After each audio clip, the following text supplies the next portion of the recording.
आज अंडे नहीं हैं, कल पनीर नहीं होगा, खबरदार कर रही हूँ। आज एडवांस लेकर दोनों चीजें ले आऊंगी। अगर और भी कुछ कमी हो तो बता दे। कमी? हाँ, क्यों नहीं। 1 लीटर जैतून का तेल, चावल, 2 किलो कीमा, ठीक सूजी है, और कह तो रही हूँ एडवांस लूंगी, उनसे साल भर की तनख्वाह नहीं मांग रही हूँ मैं। हाय हाय हाय, ज्यादा हो गया क्या जुमाना खातून? बीबी, ये सब घर की जरूरियात है, जरूरियात। ठीक है फातिमा आपा, मैं फिलहाल नाश्ते का सामान ले आती हूँ, बाकी बाद में देखते हैं। हाँ, देखते हैं। नाज़ली रुक जाओ, बैठना मत, जरा इधर आओ मेरे साथ। मेरी जान, मुझे नाश्ता तो करने दो। ठीक है, बाद में कर लेना नाश्ता, पहले मेरे साथ चलो।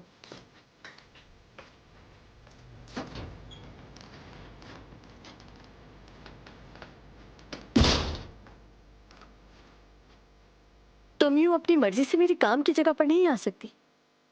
अरे बस यही बात करनी थी, ठीक है।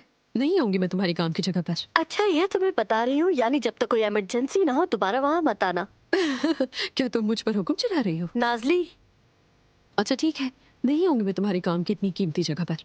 अब चलो, भूख लगी है मुझे, चलकर नाश्ता करते हैं।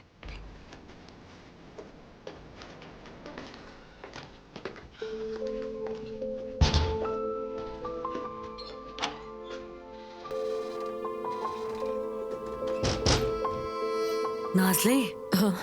जब कल तुम उस घर गई थी तो सबको बहुत पसंद आई है ना, इसीलिए कह रही है कि दोबारा मत आना। बिल्कुल ऐसा ही होगा अम्मी जान, ये शायद जल रही है मुझसे और कुछ नहीं। चला नहीं है।